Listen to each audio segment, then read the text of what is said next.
Good morning again, class. Good morning again, class. So in continuation with our discussion in chapter 4, okay, in CVP analysis, there is also what we call as sales mix class. So sales mix refers to the relative combination of products or services being sold by an organization. So uh, iba-ibang products kasi ng isang organization, okay? And let's relate that to how will they affect the total profit. Okay. So here, binasa ko na to kanina dun sa first natin na video, pero i-reiterate lang natin. Okay. It involves multiple product analysis. No? So here, Whittier has decided to offer two models of loan mowers, a mulching mower that sells for $400 and a riding mower that sells for $800. The marketing department is convinced that 1,200 mulching mowers and 800 riding mowers can be sold during the coming year. The controller has prepared the following projected income statement based on the sales forecast. So sales mix is 3:2. So even though class na it's not given yung sales mix dito 3:2, we can already compute this. And we will compute that by using the number of units, okay, that is expected to be produced. And for mulching mowers, it's 1,200. For riding mowers, 800. So yung 1,000, ay ano natin, 1,000 and diba, if you're going to use the ratio and proportion, 1,200 and then 800. So this will be equal, if you were going to make it in lowest term, 3:2 yan. So parang gagawin mo 2 plus, bata naglolo ko yung mouse ko. Ayaw niya na magpindot. Okay. Ayaw niya na magpindot. Diba, 2, bato ayaw na magpindot. Edit text. Ayaw na din. Nilagay ko na lang dito, insert. Ayaw niya mag-insert.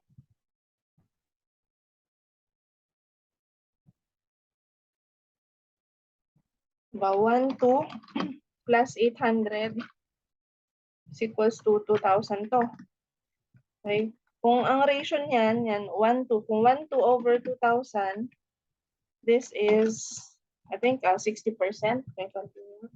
1:2 over 2,000, 60%. 60%. Tapos yung isa naman, 800 divided by 2,000, this is 40%.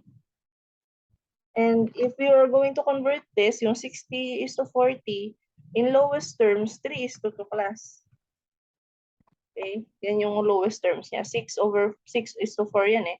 6:4, tapos maging lowest term, 3:2. Okay, so now, what if there is a mix, sales mix, diba? And you can see here, okay, we have variable expenses, ganun din, contribution margin. Meron tayong tinatawag na direct fixed expenses, okay, which this direct fixed expenses can be directly attributable, okay, to the activity, in this case a mulching mower, and then sa riding mower 40,000. And then there is also called common fixed expenses. This one you cannot attribute directly to any of these activities. That's why kailangan natin siyang i-divide further later yung yung common fixed expense natin. Kailangan natin malaman yung distribution ng attribute ng ano niya, ng yung distribution niya within these two activities. Okay, so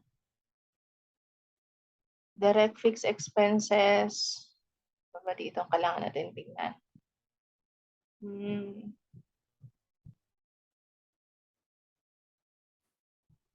So, ganito class, whenever there's a sales mix, okay, um, for the first thing that you have to know and to find out is how much is the sales mix. So, if it's not given, no, you compute, okay? So, here given sa ano natin sa example. By the way, this example is also stated in the book. So, if in case you did not understand my explanation, you can go to the book, okay? So, pero tingnan natin muna. So, baka naman maintindihan nyo din, ba? So, nilalatag natin per unit. Kasi sabi dito, for $400 and then 800 yung isa. So sa mulching, the selling price is 400 per unit. We have a variable cost of 325 units. Ay, $324 per unit rather. And then 800 per unit and then 600 per unit. So ito ang contribution margin niya per unit is 75 and then this one is 200. So uh, you might ask saan ko kinuha yung figures na itong units na to. Well, you just have to divide this one for 390,000 divided by saan yun? Yung 1,200, you will arrive at the variable expense na per unit na 325. Okay. Hanapin nyo na lang yan. So, dito, kita nyo, itong mulching dito, okay, so 75 per unit, I multiplied it by 3.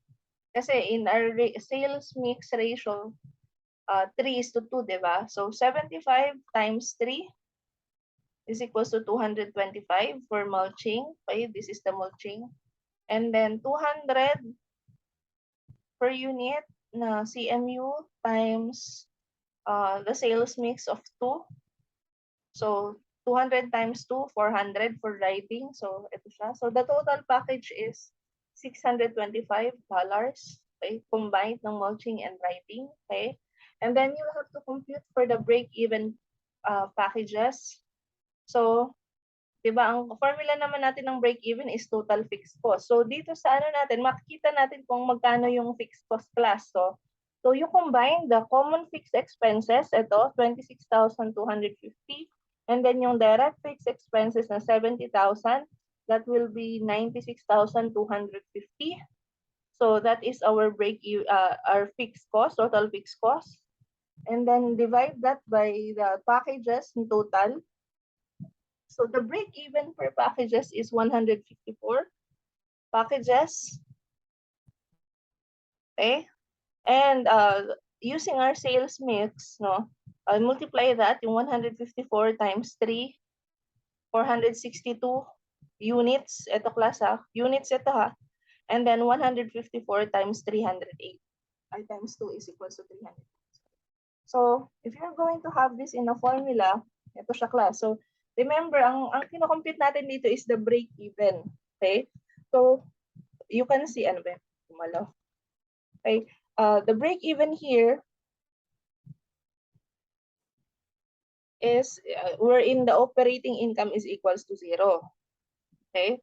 And remember, nasa total side tayo, class. Okay, bakit magkaganito?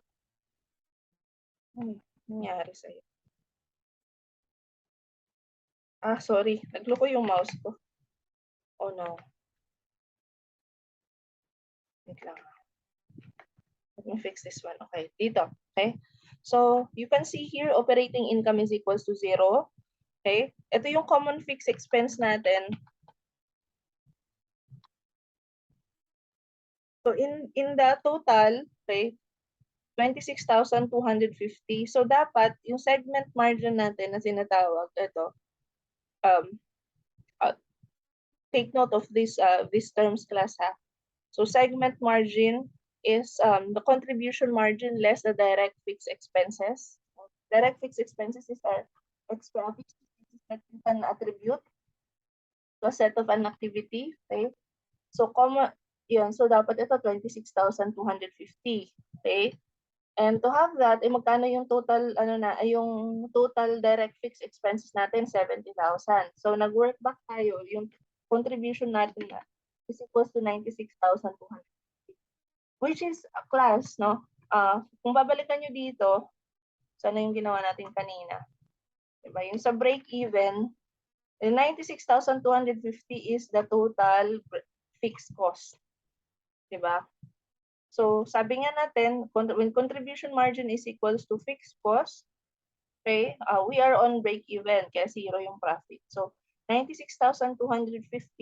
Ngayon, ang magiging issue natin dito is magkano yung attributable to each segment, no, mulching mower or riding mower. So, because we have already computed earlier, okay, the units to produce in break-even, ito gagamitin natin. So, 462, try to compute, no, yung 462 per unit times yung contribution margin natin na, magkano yan? Yung contribution margin natin na 75. Okay? So, this one, yung 34,650, this is, din natin dito, $75 na contribution margin per unit times yung attributable sa sales mix natin na 462. Yan. Okay? So, ito yung sa mulching mower, 34,650. And ito namang sa riding mower, magkano yung CMU 200 times yung 308 dito, it should be equal to 61,600. Okay? And then you can work your computations pataas, upward. I-work back ninyo. Okay? So, ganun siya, class. Okay? So, importante sa sales mix, no? You know how to compute, no? Kung magkano yung sales mix and in allocating them to the different segments. Okay? But the concept is still the same. Pag break-even, tandaan, pag break-even, operating income is equals to 0. Okay? Now, let's proceed. Okay? So, cost volume profit analysis and risk and uncertainty.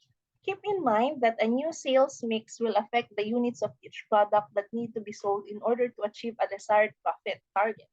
If the sales mix for the coming period is uncertain, it may be necessary to look at several different mixes. In this way, a manager gains insight into the possible outcomes facing the firm.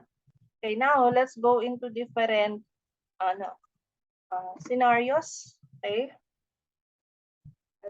Suppose that Whittier recently conducted a market study of the mulching lawnmower that revealed 3 different alternatives. Alternative number 1, if advertising expenditures increase by $8,000, then sales will increase from 1,600 units to 1,725 units. Alternative 2, a price decrease from $400 to $375 per lawnmower will increase sales from 1,600 units to 1,900 units. Alternative number 3, decreasing price to $375 and increasing advertising expenditures by 8,000 will increase sales from 1,600 units to 2,600. So, isa-isahin natin to class. So, remember that CVP, no, is a form of sensitivity analysis. It means, no, balikan natin yung definition natin dito sa CVP, di ba? Diba? Changes in both variable and fixed. Nawala. Saan nakuha yun? Lolo ko talaga tong mouse ko. Balikan natin yun. Changes, sabi dito, changes in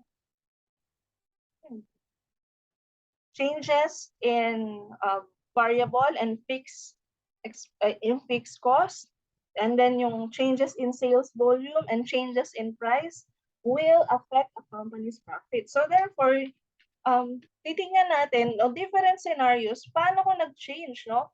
Yung variable cost, nag-change yung fixed cost, nag-change yung sales volume, nag-change yung price. So, mag-change din yung profit. Okay?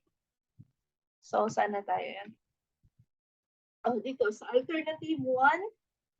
Okay? So, the first change here, the first alternative is, if advertising expenditures increase by 8,000, then sales will increase from 1,600 units to 1,725 units.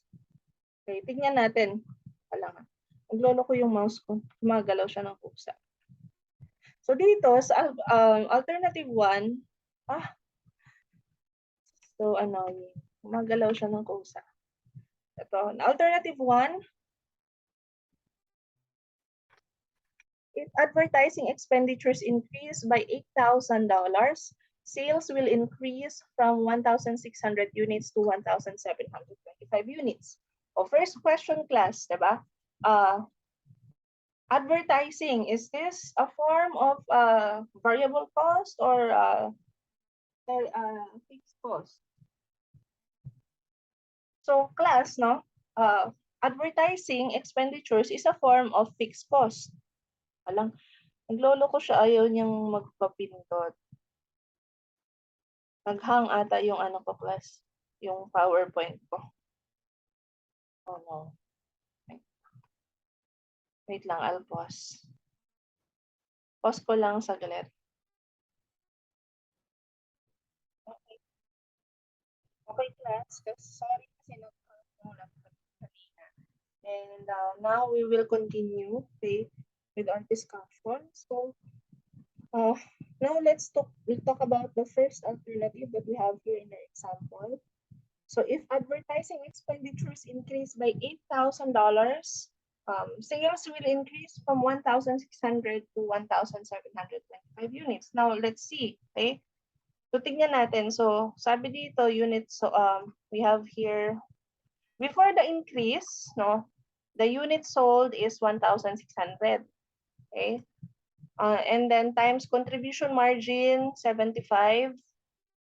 The total contribution margin is 120,000.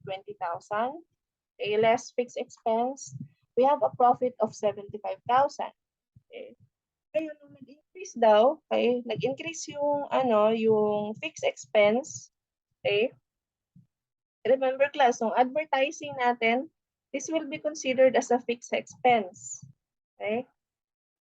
Fixed expense 75 or 45,000, you add $8,000, so that will be 53,000.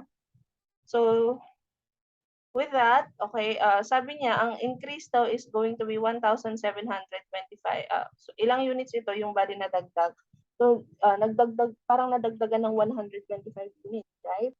So now let's compute the contribution margin. So computing the contribution margin, 1,725 units sold times the contribution margin per unit na 75, you will have a total contribution margin of 129,375, and then with that fixed expense 53,000. So we will have a profit of 76,375. Okay? So kung titingnan mo, magkano yung increase in profit dito, class, based on this formula? Magkano yan? 75,000 less. Magkano yung difference? 76,375 less 75,000. So that's 1,375 na increase, diba? Ang increase nito, $1,375 increase in profit. Okay? So ito, makakompute din natin siya dito. Yan. Difference in sales volume. 125, diba? Ito yung difference nito, 1,725 less 16. So ito yung change in sales volume times yung contribution margin natin na 75 contribution margin per unit. So change in contribution margin is 9,375. And then less natin yung change in fixed expense kasi 8,000 yung change na yon. So 9,375 less 8,000, that will also produce increase in profits of 1,375. The same lang dapat yung result niya dito. Ito parang medyo mas elaborated na yung this one, so change in sales volume times yung contribution margin per unit less the change in fixed expense. So we have an increase in profit of 1,375. Now let's look at the alternative number 2. So sa alternative number 2, a price decrease of from $400 to $375 per lawnmower will increase sales from 1,600 to 1,900. So nag-increase yung selling price, class. Diba dito? Ano yung effect nito, class? Ano yung effect nito sa contribution margin pag nag-increase yung nag-decrease yung selling price. Nabawasan yung selling price natin. The effect of the contribution margin per unit, per unit tayo, magde-decrease din. 'Di ba? Yung per unit natin.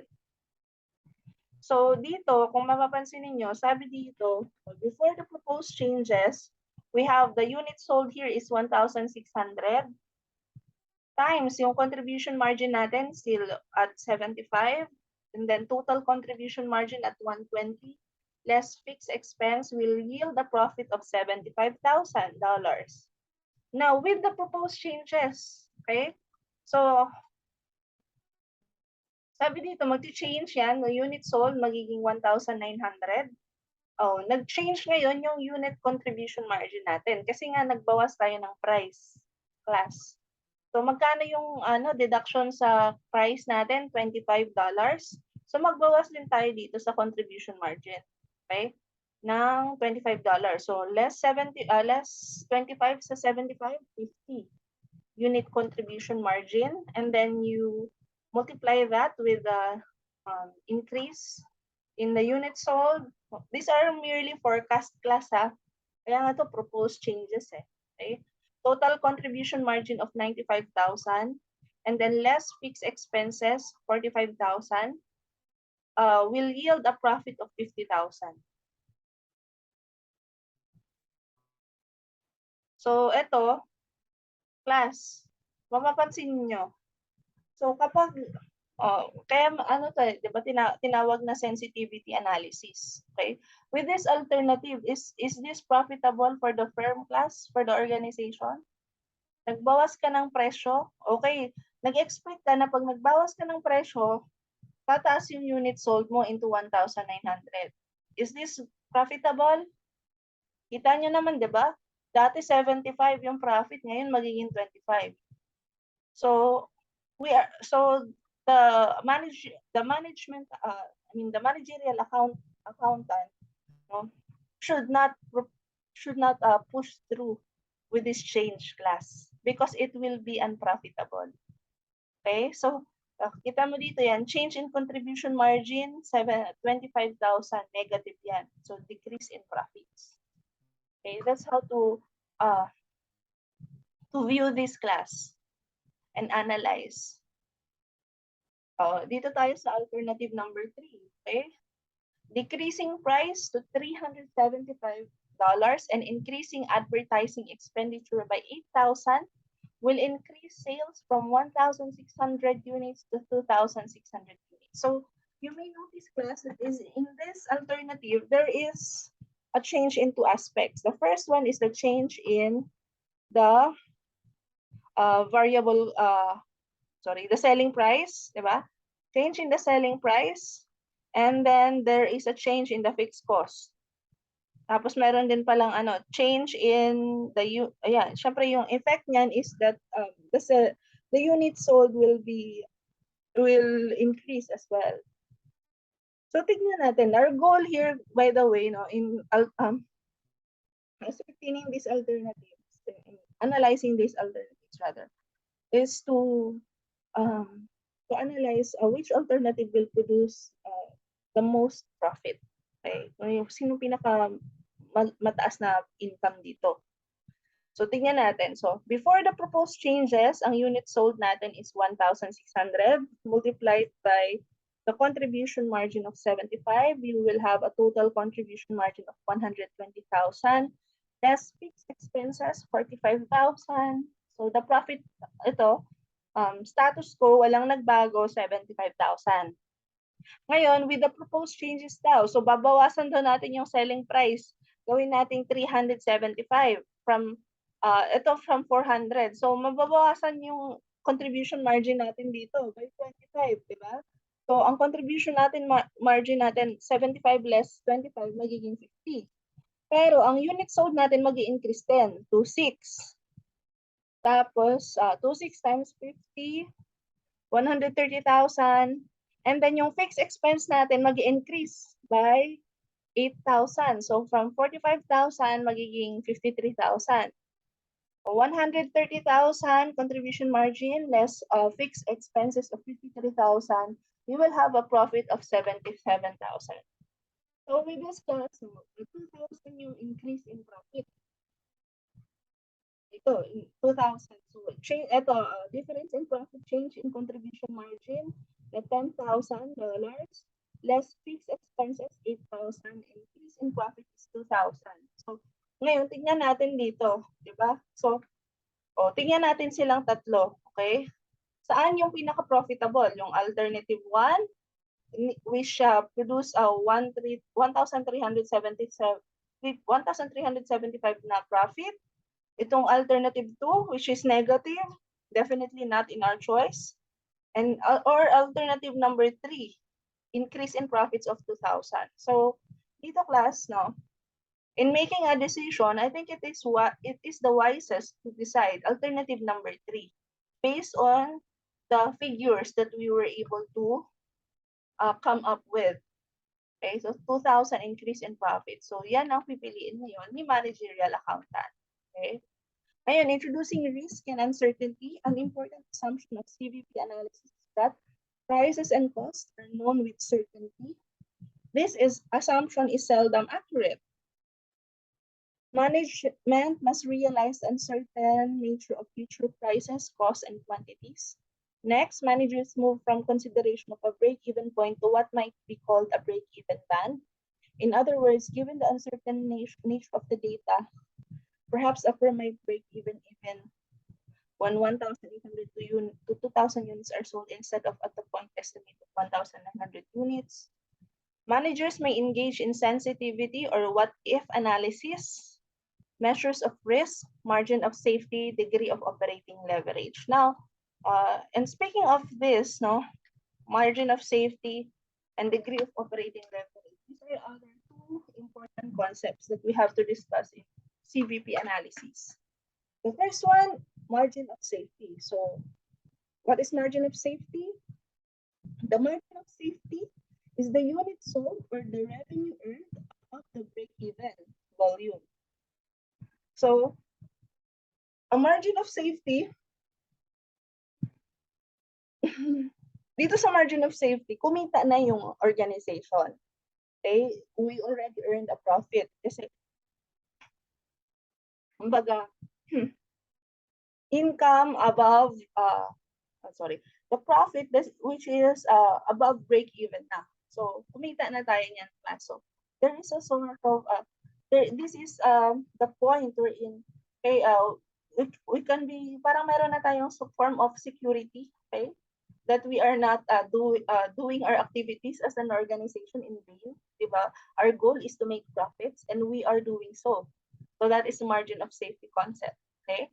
Number 2 is the degree of operating leverage. This one is operating leverage is the use of fixed cost to extract higher percentage changes in profits as sales activity changes. So the degree of operating leverage can be measured for a given level of sales by taking the ratio of contribution margin to operating income as follows. So here the formula for the degree of operating leverage is total contribution margin over operating income. Okay, so magkano ba yung, tingnan natin dito. So dito naman, margin of safety, sales, less break-even sales, and then margin of safety in units is unit sales, less break-even units. So in illustrating, assume that the company has the following projected income statement. So meron tayong sales, less variable expenses. contribution margin of $40,000, less fixed expenses, 30,000. Income before taxes is 10,000. Now, to compute the margin of safety, okay, you just have to divide the fixed cost divided by yung CMR. Diba? Kung kita mo dito, yung CMR is 40,000. In sales, so that's 75,000.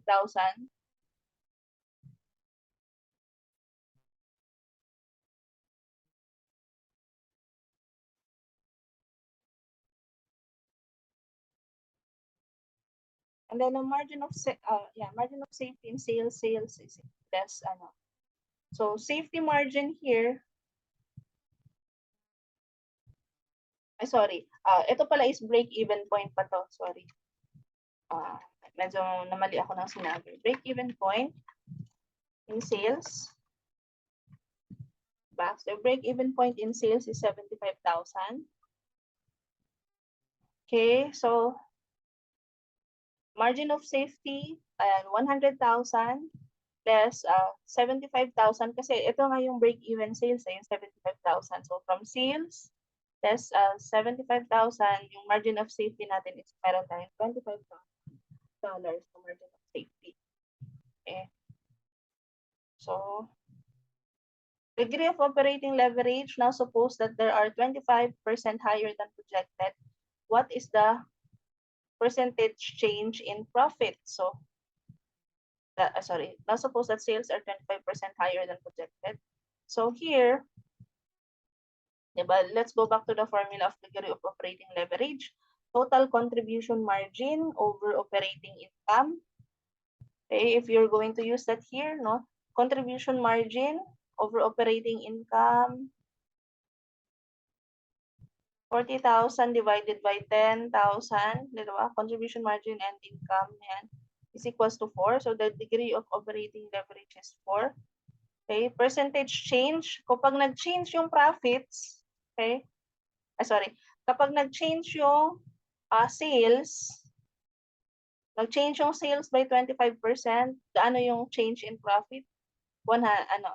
Times 4 and 100% plus. Ganun yung effect ng degree of operating leverage.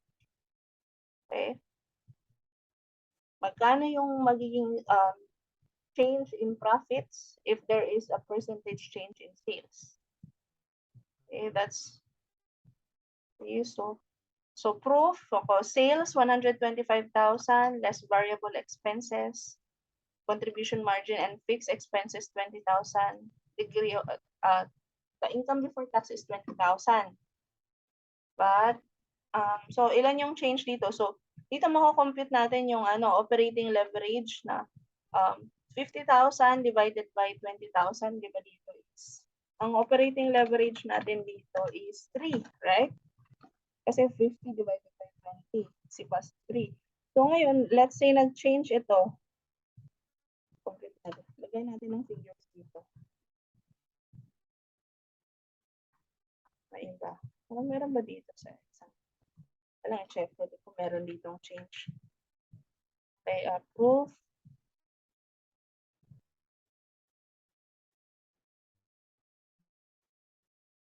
Hindi. Dito na pala yung magiging basis ng sales. Tingnan natin kung mag-increase yung dito. 125. Sorry. No. Dito pala nag-increase na to. Okay. Gamitin natin yung figures kanina. $100 kanina. And then 60,000. Sorry. So this is going to be 40,000. Ang fixed expense natin dito is 30,000 pa din. So fixed expense is 30,000. I-tweak ko lang, no, para makita natin yung difference.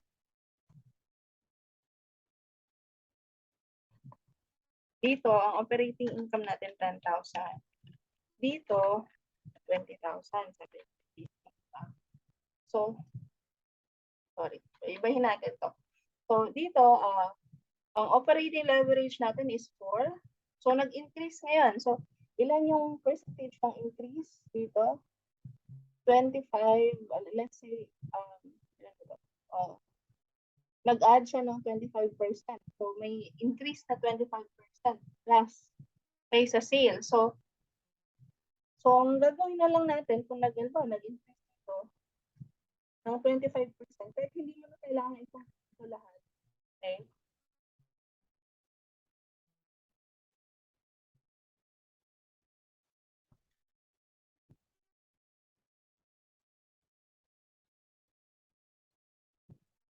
Wait lang.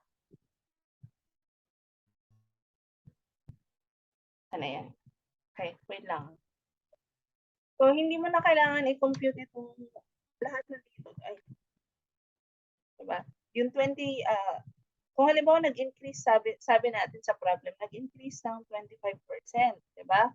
So, i-times natin to ng 25%, the degree of ito, yung ano natin, percentage change in profit natin, this is, diba, 100% ito.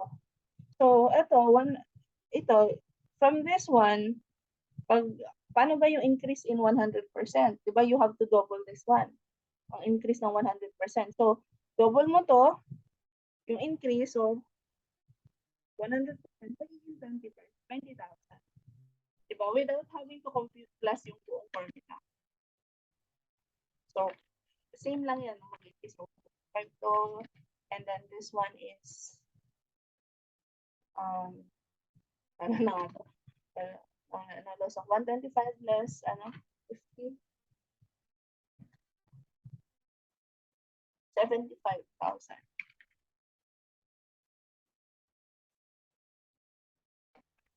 Okay, ganyan. Hindi natin ang parenthesis.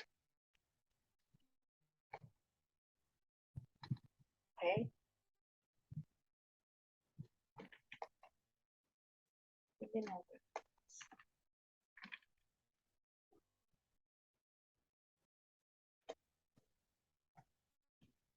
So, ganun lang class. Okay?